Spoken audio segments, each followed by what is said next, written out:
TikTok ārēs ieraudzīju vienu šitādu te vadulas stiprinājumu sistēmu, karoči ieskrūvējās skrūvas sienā, un tad uzliekās šitāda te plasmasiņa, un viņos iestiprinās vadulas.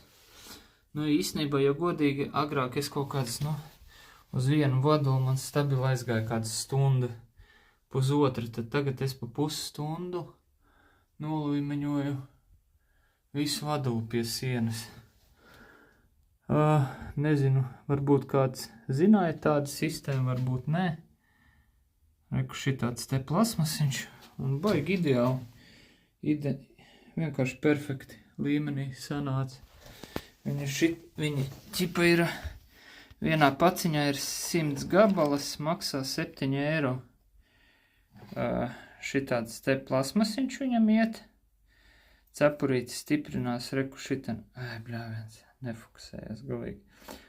Uz cepurītes viņš uzliekās. Un tad šitan ieķiksējās vadula. Un tad viņš iestiprinās ar šitādas te sarkanu pibucīti. Kur es te iemetu.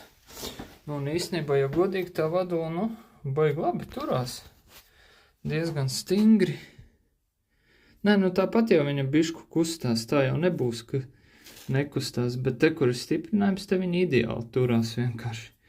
Te viņu var šitā iespied, un šitā baigi labi turās. Laba fīča īstenība, jo agrāk es saku, es čakarējos baigi ilgi, kamēr vadulas uzliku, tad tagad tās smuki hopš, un visi ģēļņikā saliec skrūvas līmenī pēc lāzera, šitos plasmasiņas virsū, vadulu virsū, hlopš, nostiprina un viss var mest ciet.